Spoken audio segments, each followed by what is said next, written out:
my brain injury was February 2nd, 2000. We went out snowmobiling late at night and we hit a tree. Can't do anything to change the past. Just gotta make sure from this point on you do the right things. After my brain injury, I couldn't even sit up straight. I'd be willing to walk, I'd be willing to talk. The minute you stop challenging yourself and what you can do, I think you stop living. Having someone to believe in you makes you be able to believe in yourself. The most precious gift that anyone can give anybody who's going through struggles is belief in you. I am on March 19th, and I'm going to be walking a marathon. It's 35 laps around the interior of the Rosedale Mall. I would love it if people came on walking me. Not just help raise money for the Brain Injury Association, but to keep inspiring me. There is hope and possibilities down the road. That this guy that's laying in the bed, can't sit up straight, maybe down the road can do something. I want to inspire belief from people that have brain injuries. I still have the same logic, still same sense of humor. I just move a lot slower and slur my speech a lot. I am a husband. I am a father. I am a survivor. Mom and Dad, it's your favorite son. I can talk again now, which is always so much fun. Hope you enjoyed math with you. I know I did. We'll see you soon. I have surgery next week, so I gotta get some rest.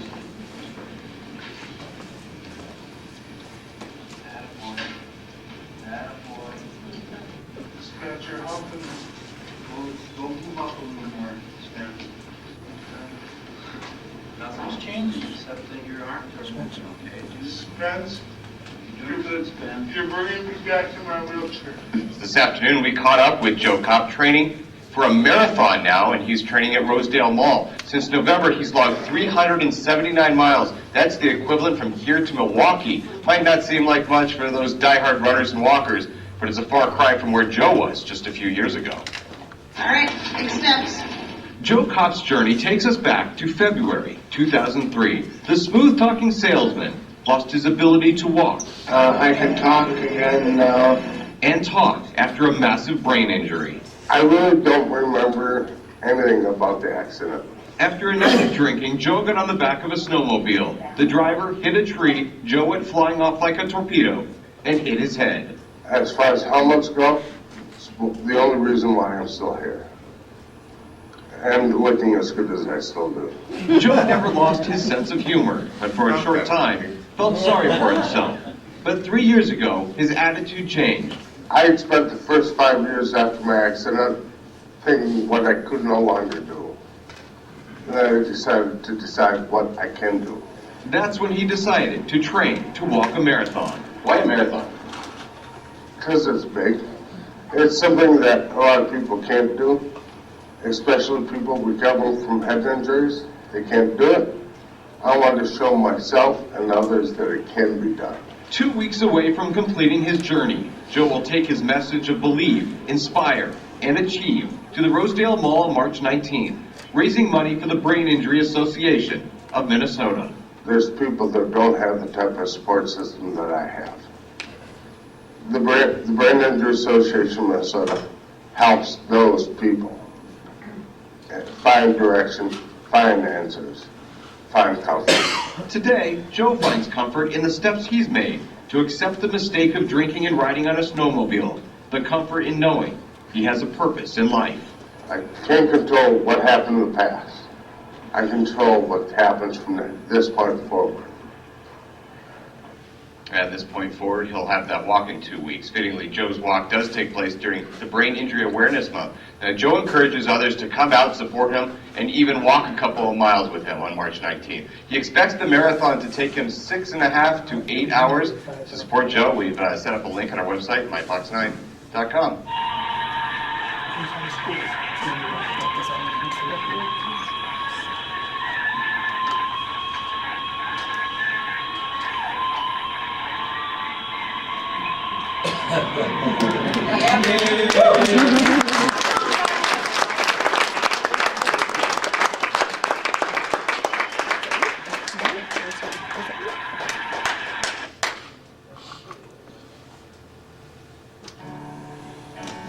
name is Joe. Stop that, stop it. I still have to talk about me. I need as much time as I can. And we hit a tree. Can't do anything. Joe, quick question, you were wearing a helmet Yes. and you still, what was your fall face or what happened to your helmet? I have questions to answer after I'm done talking. I He can't. covers that a little bit. I covered a little bit, but Okay. thank you for your attention and having me here. And please excuse my voice. I am recovering from a head injury. I tell you that so you know I'm not drunk. I only wish I was. But I am humbled to be part of the agenda today. Everyone recovering from traumatic brain injury has a different story. But I believe there are some common elements to all of our stories. And that's what I hope to talk about today. The first element is acceptance that life after a traumatic brain injury won't be the same as it was before. The second is a belief that you can find happiness and fulfillment even if you can't go back to the way it was. And perseverance. Not every day is going to be easy, but every day is a new day. Thank you in advance for listening to my story. Like was mentioned on the video, I was hurt in a snowmobile accident February 2nd, 2003. It was about 2 o'clock in the morning. As my mother will tell you, nothing good happens at 2 o'clock in the morning. I was launched headlong into a tree. I was wearing a helmet. I don't know where the helmet is today, to be honest with you. It was smashed and it's gone.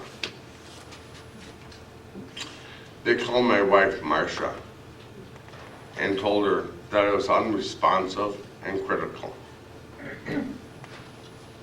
I could not be airlifted to the Twin Cities. This was up near Aiken, Minnesota. Couldn't be airlifted because of the heavy fog that day.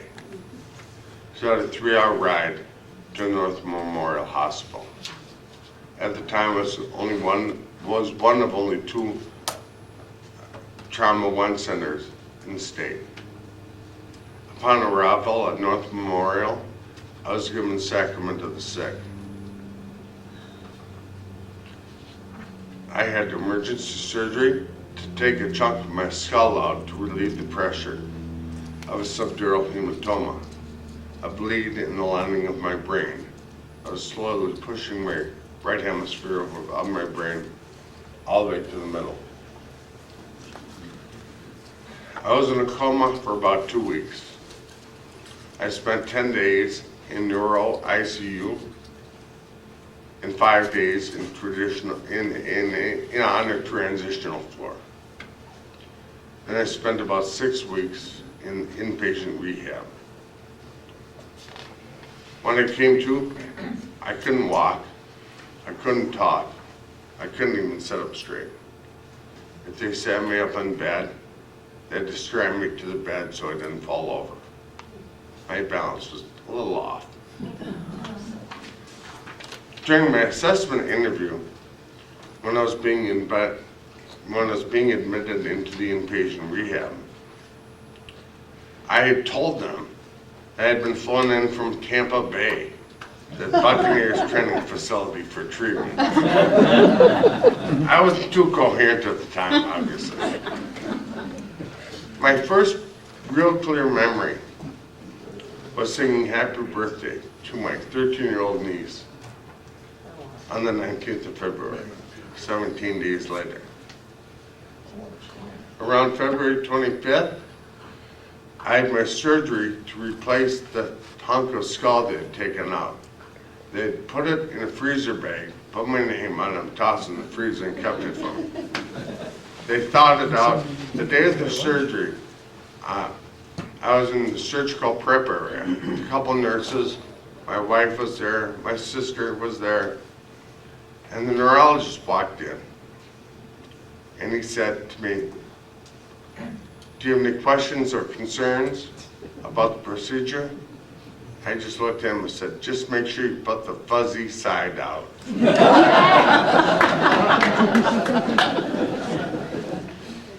That was the reaction I got from most of the room. The reaction I got from the doctor was a blank stare. Which is what you want in a neurologist, in a neurosurgeon rather. You don't want them cutting up laughing. Then I had to start to learn to walk, and talk, have occupational therapy, physical therapy, and speech therapy. And I will tell you right now, it is much easier to relearn to walk than it is to talk. Talking is much more frustrating. If you think about it, toddlers walk before they can talk. I set my sights for a weekend release, my weekend at home to test things out. For about mid-March, there was an auction for education at my 9-year-old son's school. It was a big part of our school and our family, parish life. And we had been there. I was part of a committee this year. I wanted to go and be there. So I zoned in on that date, and I made it out for that. Now they want to send me in a wheelchair. I said no. I talked them down to a walker, and that was really what I needed. When I got home, at first, when I first pulled in Friday night, we had about a 6-year-old dog named Charizard. We called her Char for short. She's a 50-pound black lab mix German Shepherd. She had a little bit of energy. So Marcia was worried that when she saw me, she was my dog. I took her out running, we played fetch. She was worried that she'd jump up and knock me over. So the plan was I would go sit down in my chair. Marcia would keep the dog. When I sat down, she let the dog go. He came running into my office, stopped, put his paws on my knees, and dropped his head and cried. He sensed my injury, and he missed me. Anytime I got up that weekend, or really anytime I got up, he'd get up and get out of the room.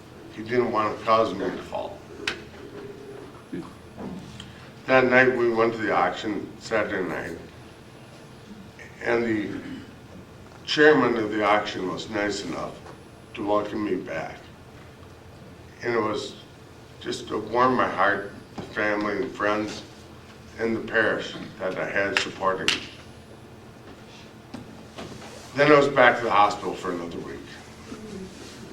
On March 30th, I was released after 56 days.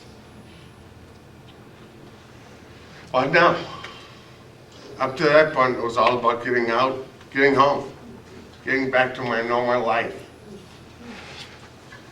Reading the Sunday morning paper with my wife, picking my 9-year-old son up from school, doing the things that was normal for me. Being the outside sales force at my shop. It was time to return to what I was. It took a long time to realize that it wouldn't. Though I didn't know at the time, the real journey to recovery was just beginning. I remember the first time I drove. I was in a big parking lot near my home. After about 15, 20 minutes, I got confident. I might even say cocky. I wanted to drive to Dairy Queen. I did. It was a little scary at times, but I did. The first couple of weeks when I was at home, Marcia had to go to work, and they didn't want me to be alone because they didn't know if I'd fall, or they were worried about my safety. So I had family. My mom came up, stayed with me. Friends came and stayed with me. my brother, who was watching over my business while I was in the hospital, he came and took me to my shop for about an hour a day, 3 days a week, to kind of get my feet wet. By mid-May, I was confident enough in my driving that I began to go into the shop for a couple hours a day by myself. That was a big step. I remember trying to plan out, okay, I'm gonna be working full-time by October. Didn't quite work out that way. In June, I flew to Chicago by myself to participate in the Fast Signs Owners meeting. Looking back on it, was not a good idea. I couldn't focus or retain anything. At that time at the shop, I only did book work, and I had problems with that even. I had problems multitasking. So the one thing I really loved to do for my shop, sales, bringing in the money, it wasn't going well. And I began to miss the things I used to do with ease, and that I now had to ask someone to help with, or pay someone to do it for me. Things like mowing the lawn, taking down my Christmas lights. Yes, they were still up in March, don't judge. Shoveling the driveway. Things I like to do and enjoy were very difficult.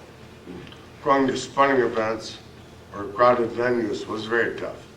My balance was bad. It still is. Excuse me. And all the stimulation that was around me in those environments really caused brain fatigue. And lots of walking was so exhausting, I didn't enjoy the experience. I tried like heck the first couple of years to be just like it was. In August, I went to Vegas with Marcia, her sister, and her husband. I was told I had a lot of fun. Marcia and I took our son to Disney World in October. I was told I had a great time. In January, I attended the Fast Signs National Convention. I was given the award they called Overcoming Adversity Award.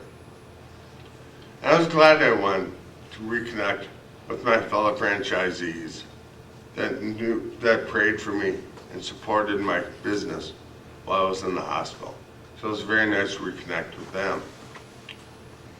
But because of the extensive walking and all the mental stimulation, it was mentally and physically exhausting. And I remember very little. An interesting effect of my brain injury, and every brain injury is different, was my sleeping pattern. Going to sleep, never an issue. Staying asleep, that was another issue. I'd wake up at 3 or 4 o'clock in the morning, my brain was rested, and it was alert and sharp, the sharpest it would be all day. And I would start to think about what I had to do that day, or what I wanted to accomplish. My mind was rested and racing. I couldn't get back to sleep, so I'd just get up. Marcia would even sometimes come down to the garage while I was watching TV at 1:30, 2 o'clock in the morning and say, "Do you even know what time it is?" And I didn't. I think you can consider the first 2 years after my accident the denial portion of me grieving for the things I could no longer do. My solution was always to try harder, to push through. That's what I'd always done. And that's what would get me to the other side. I began to realize I had to accept my limitations and work harder. And work smarter, not harder.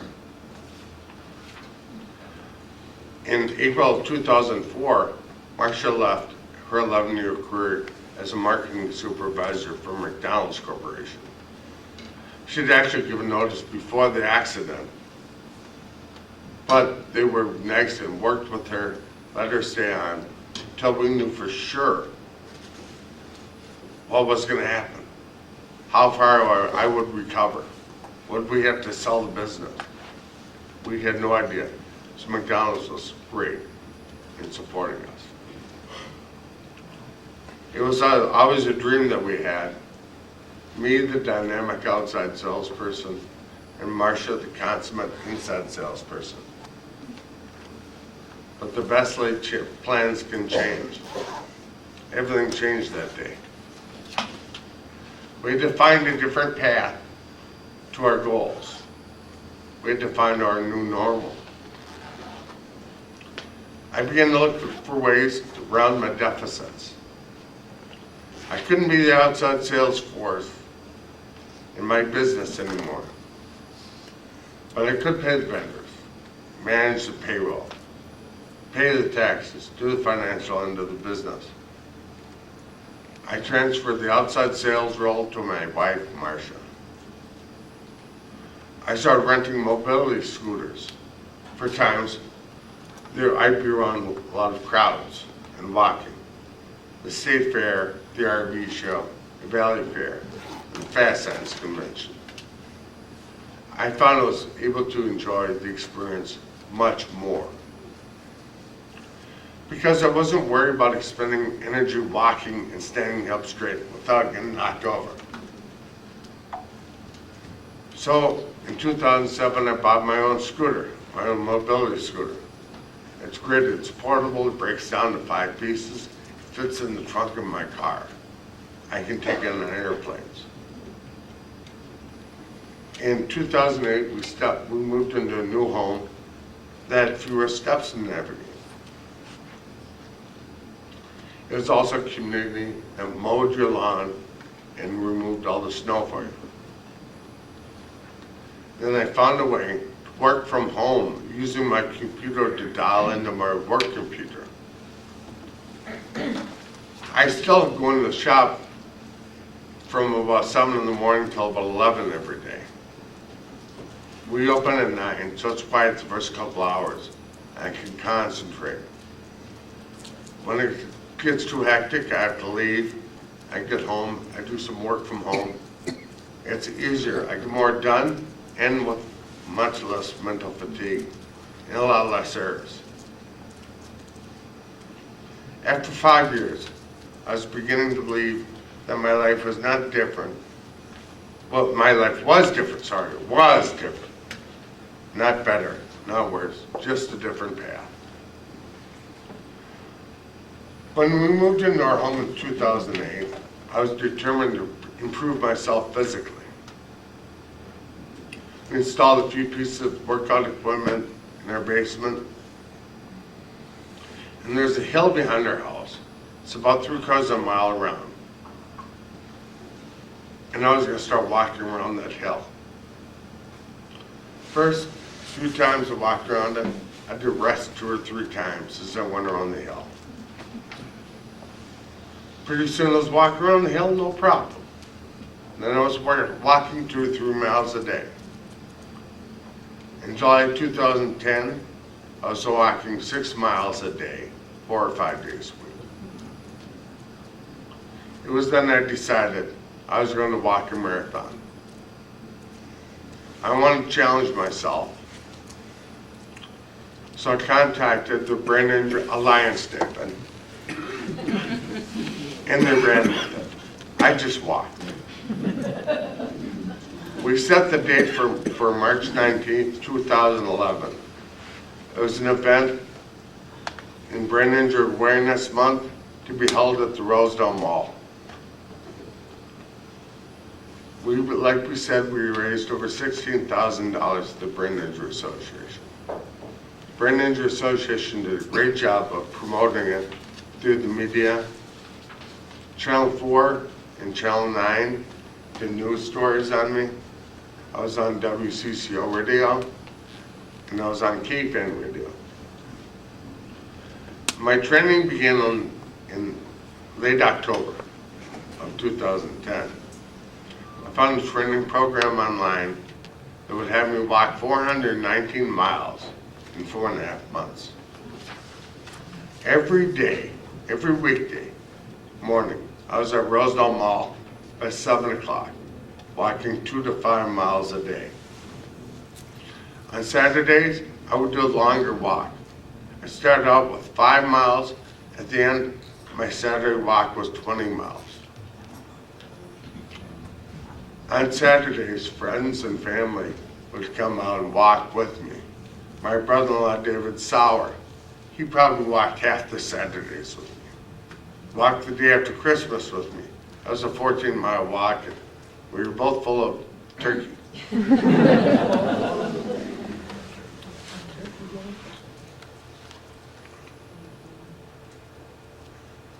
I even had to walk in Las Vegas. I went to Las Vegas for the Fast Signs National Convention. And that was over a Saturday. I had a 14-mile walk that day to do. And I was not going to miss my walk. I should figure out how long it would take me to do it if I walked around the inside of the casino. I talked to a couple other franchisees. They said, yes, we'd love to come out and walk with you. Well, Vegas being Vegas, they only met about 15 minutes. Vegas had got to him from the night before, but I just kept going. The day of the marathon was amazing, though. Hundreds of people showed up to support me. People I grew up with, old high school classmates from Benilde St. Margaret's, a group of kids from my old high school, Benilde, came out. I'd given a speech and a mass to promote and raise money for the Brain Injury Association. That day they passed the hat. The kids raised over $1,500. A few people from North Memorial Rehab Department came to see a former patient succeed. They delivered a $5,000 donation. People I didn't know came out. Thanks to the promotion from the Brain Injury Alliance, a group of cheerleaders from Roosevelt High School. I have no connection with Roosevelt High School, but their coach had heard about it and thought it would be a good service project for them. There's also one guy, and take another drink here, because this is good.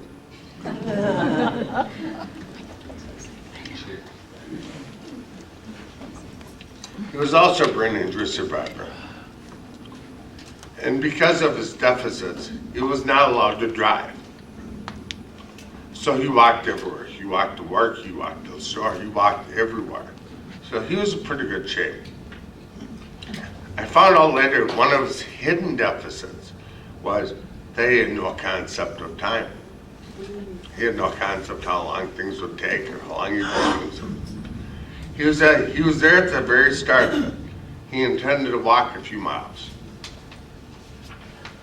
6.5 hours later, 26.2 miles and 35 laps from the Rosedale Mall, he was still right behind me. I couldn't shake the son of a gun.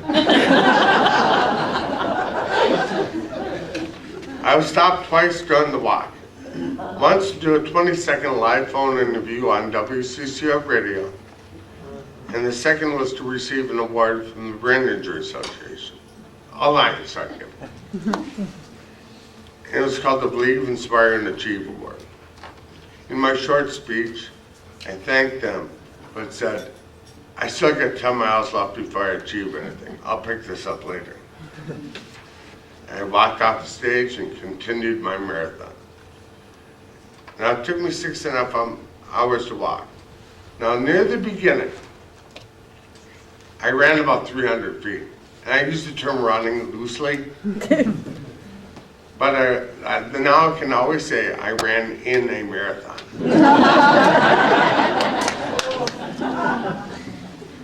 With the adrenaline and inspiration I got from the crowd, I felt like I could have done it again right there. I believed in myself.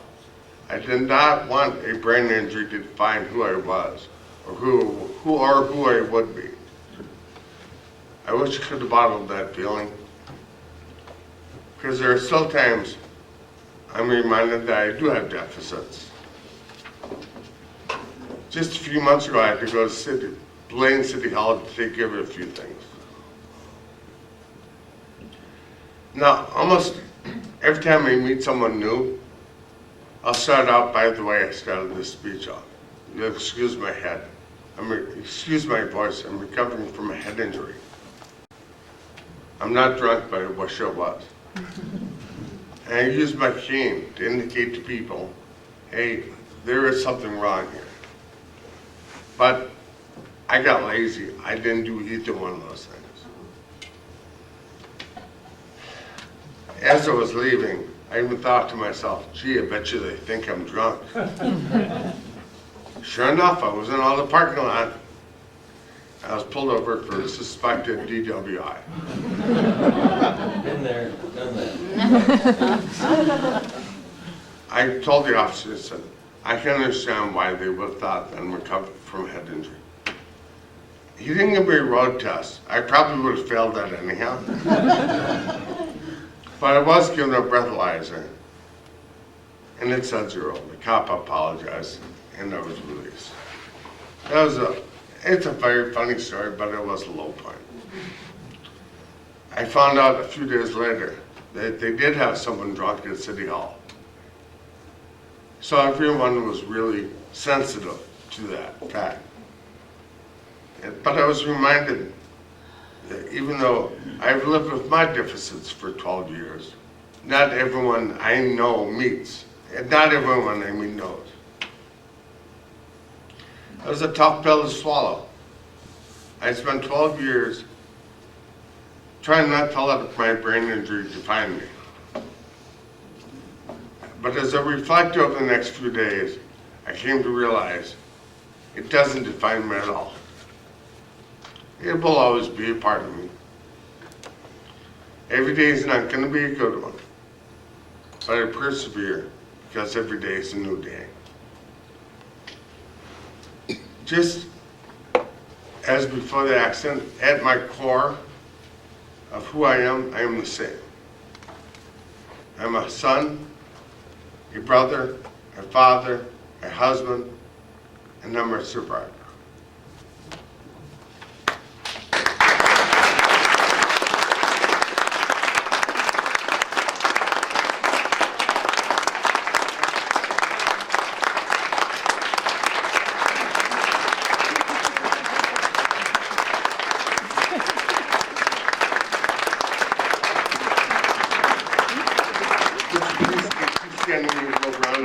Applause for my wife. Now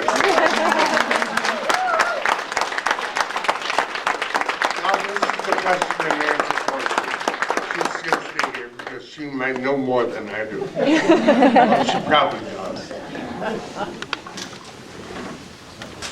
Did you get your question answered about the helmet? Yeah. Yeah. Just the, yeah, he really had no facial scars or anything. It was just the force, the blunt force of that impact popped that blood vessel in the lining of his brain, and that caused the bleed, and that's what caused the residual damage.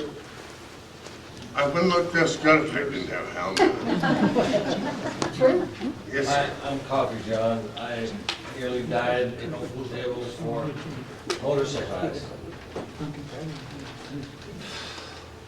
I went through a lot of different phases in my mental recovery, my emotional recovery. I still grapple with that occasionally. But that sense of remorse for what you've lost. And then there's that element of guilt that I felt that I put so many loved ones and family members through hell while I was recovering. I never worried about that. That's true.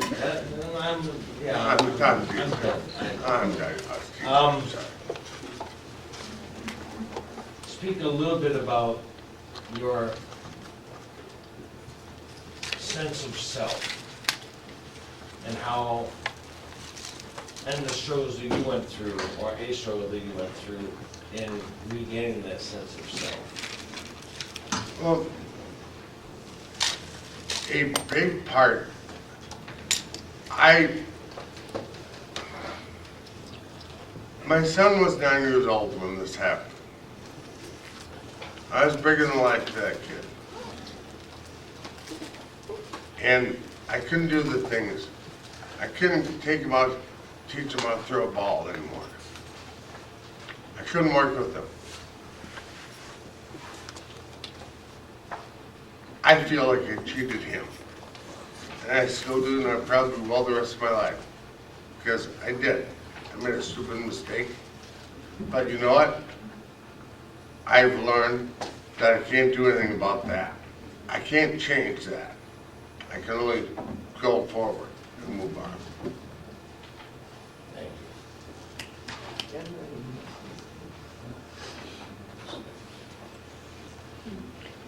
Anybody else? What's your favorite color? Brad.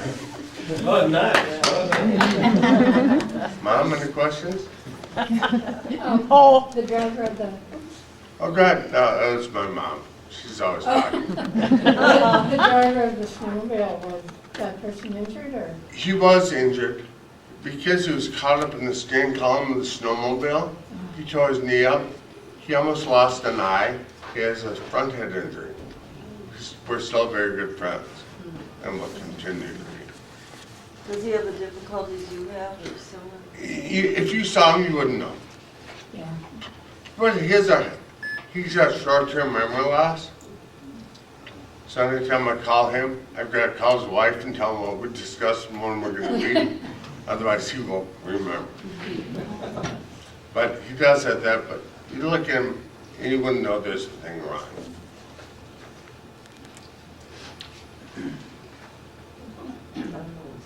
On your acceptance, belief, and perseverance, you said a little bit more after each of those. Under belief, you said you can find happiness and fulfillment, and something else I missed. Let me see.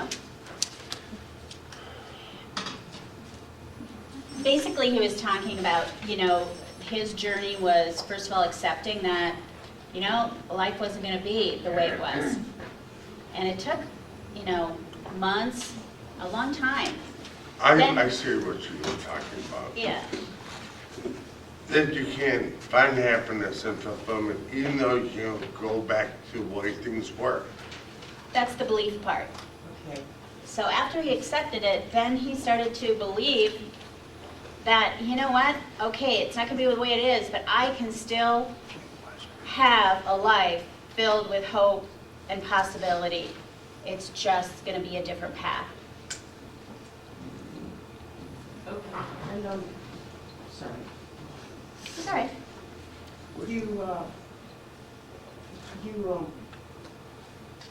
Okay, and then I caught the perseverance. You were talking about that doesn't define you. Will always be part of you. Yep. So then, number one, I don't have anything after acceptance as far as notes, but I wanted to write down something that you said. Acceptance. Acceptance, belief, and perseverance, knowing that every day is a new day. Every day is not going to be good, but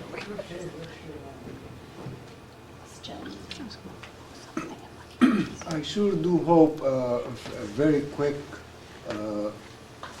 full recovery. But I'm kind of curious to know, what do doctors say about their full recovery time or period, approximately? well, it's a lifetime recovery, so I hope it's a long recovery. And there'll never be 100% recovery. I've come to accept that. It's not nice to think about, but it is what it is. Time to move on. And can you tell us if you dealt with depression and how you dealt with that? Do you remember the dark days? Was it just... I went and saw a counselor three times. But I don't want to say dealt with depression because I don't know what Really, that is. Okay. Did I miss the things? Yes, I sure as heck missed things that I did. I don't know. Well, and maybe I can comment on that because, you know, you can hear me? Yeah, I kind of have one of those voices. But,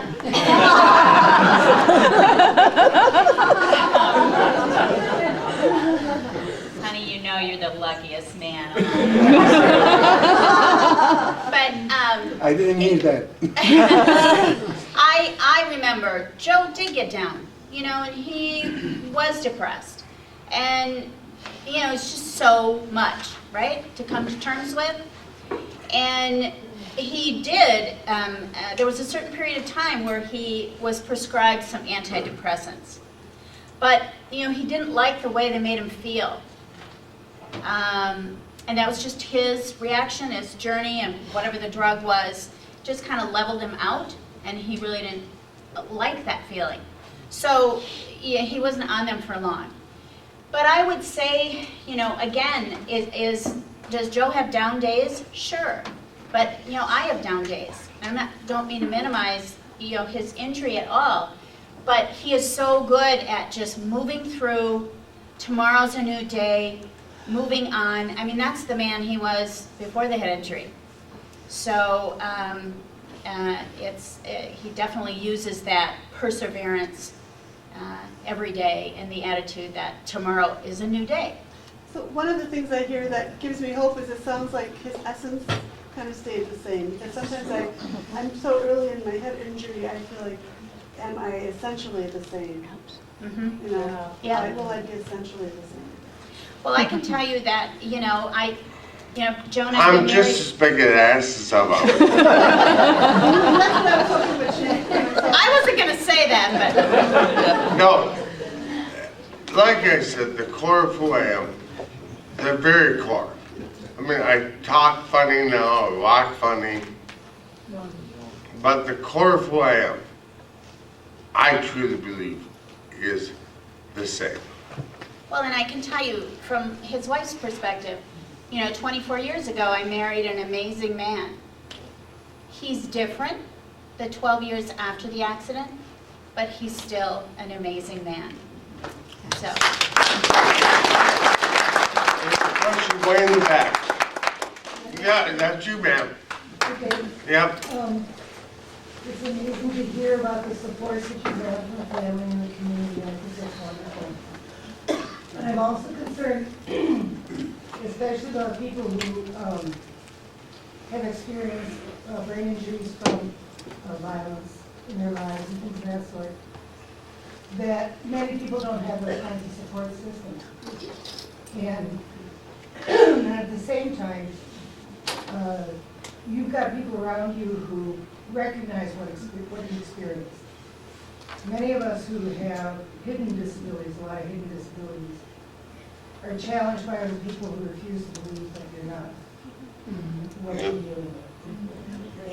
And people say, oh no, you're not really brain injured, you're just a drunk, or you're just such and such. And what's it like for you to deal with the outer community when, you know, or how much do you know about and deal with? It doesn't really happen that much to me because of my speech and because of the way I walk. So I'm kind of fortunate in that sense, you know. If you want to look on the bright side of stuff I don't have to put up with. I don't get called a faker very often. And I can only imagine how it would be to someone who's struggling with a brain injury. And they don't have outward signs like I do to let people know. I thought it was frustrating that day. It would be 10 times more frustrating. well, I mean, and I think that I see certain things that Joe doesn't, and I do see people sometimes will say, oh, well, Joe, yeah, well, he could really power through, but he just wants to have an excuse to take a nap. I mean, they don't really say that, but... No, trust me, I will milk this from time to time. But I get what you're saying. I truly do, and I think that that is one of the incredible things about brain injury, because it's so silent. Do you know what I mean? And I know you know what I mean. And I guess that's one of the reasons I think so much about the Brain Injury Alliance, because bringing awareness to brain injury and how it is that silent, stealth disability it is truly important. And you know, some gatherings like this, you know, just to support one another, are really important. You know, so there's just no great answer, but it's truly out there. I see it, probably more than he is aware of it. I think what she said about the brain injury due to violence, something that you don't have control over. Yeah. Is, they really, I haven't found a place that that's for. Mm-hmm. You can just be a part of something even though indirectly it's Right. still hurt. Yep. Oh, boy, isn't that the truth? Yeah. Yes. You change from being happy, carefree, and can immediately become nasty and argumentative. I can? I mean, Does that happen? does it happen? I don't know.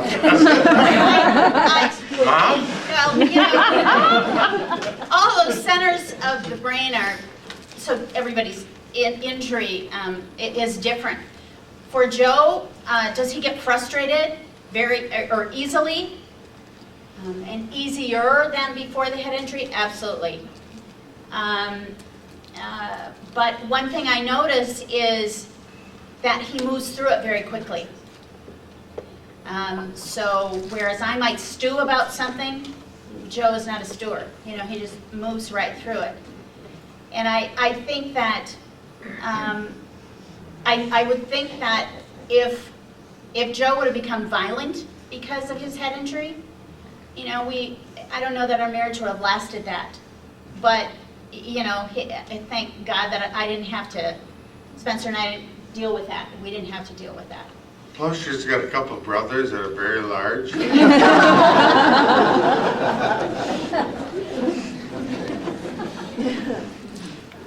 Way in the back there.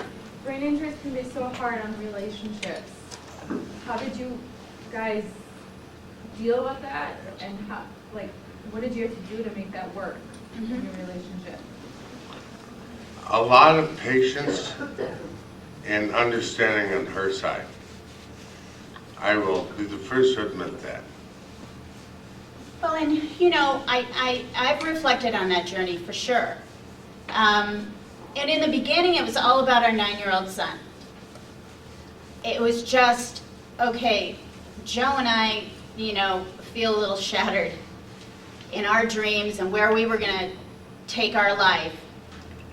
But that didn't have to become Spencer's. You know, we didn't want him to absorb that. We wanted to create a life of hope and possibility. And yeah, we were struggling a little bit, but it was all about him. And that really got us through those hard times. And when I say hard times, I just mean times of uncertainty. You know, I never stopped loving him. I never, and we always have been devoted to each other that way. And because I didn't have to deal with any violence and because the essence of who Joe was always the same. And through that first year, I could see that. So I think that's why it worked for us. Spencer got us through the early uncertainty, and then, I don't know, through the years, we found each other. And I think that was all part of that acceptance. And I definitely went through that. And then the belief that, hey, you know what? Okay, it's going to be different. But we still can lead a life filled with happiness, even though it's different than what we might have planned on.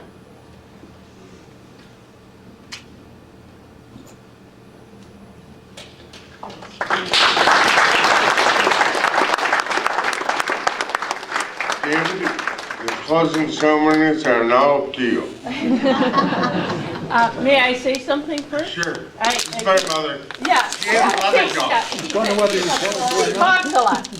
No, of course, Joseph is our son, we love him, and it wouldn't, no matter what. But I think the person that showed all the marks of a hero was Marcia. Yeah, Marcia.